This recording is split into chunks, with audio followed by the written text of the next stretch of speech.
Brazil versus Norway മത്സരം completely scripted ആണ്. പക്ഷേ സ്ക്രിപ്റ്റ് ചെയ്തത് നോർവേയുടെ കോച്ചാണെന്നുള്ളൂ.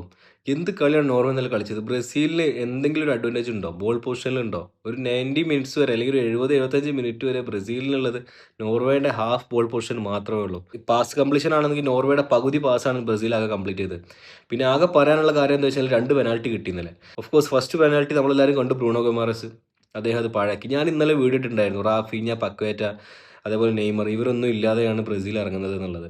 റൊണാൾഡിഞ്ഞോ, റൊണാൾഡോ, റൊബീഞ്ഞോ ഈ ഒരു ഇറ ഉണ്ടല്ലോ ബ്രസീലിൻ്റെ, അല്ലെങ്കിൽ കക്ക ഇവരൊക്കെ കളിച്ചിരുന്ന കാലത്തുള്ള ആ ബ്രസീലൊന്നും അല്ല. അതായത് ജോഗോ ബോണിറ്റോ അവരുടെ ആ മാജിക്കൊന്നും ഇപ്പോൾ ബ്രസീലിനില്ല. കാരണം ഇപ്പോൾ ഏകദേശം ഒരു വേൾഡ് കപ്പ് അടിച്ചിട്ട് 30 വർഷം എങ്ങാനും ആവാനായി. അപ്പോൾ ഇനി നെക്സ്റ്റ് വേൾഡ് കപ്പിൻ്റെ സമയമാകുമ്പോൾ ഏകദേശം 30, 32 വർഷമാവും. അപ്പോൾ ഇനി പണ്ടത്തെ കാര്യങ്ങളൊന്നും പറഞ്ഞിട്ട് 5 കപ്പ് ഉണ്ടെന്നൊന്നും പറഞ്ഞിട്ട് കാര്യമില്ല. കാരണം ഇപ്പോൾ ബ്രസീൽ കളിക്കുന്ന കളി എല്ലാവർക്കും അറിയാം.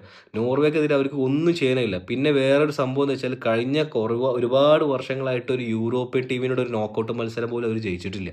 ഞാൻ ഇന്നലെ പറഞ്ഞ പോലെ ഹാളൻഡ് 2 ഉണ്ട കയറ്റി പോസ്റ്റിലോട്ട്. പിന്നെ മാർട്ടിൻ ഒഡിഗാർഡ് അദ്ദേഹം കളിയുടെ ബാക്കിൽ നിന്ന് ബോൾ കൊണ്ടുപോയി നെക്സ്റ്റ് ബോക്സ് വരെ അദ്ദേഹം തന്നെ ഉണ്ടായിരുന്നു. ബ്രസീലിലെ ഞാൻ പറഞ്ഞില്ല കുറച്ചെങ്കിലും ബ്രസീൽ കളിച്ചിട്ടുണ്ടായിരുന്നത് വിനീഷ്യസ് ജൂനിയറാണ്.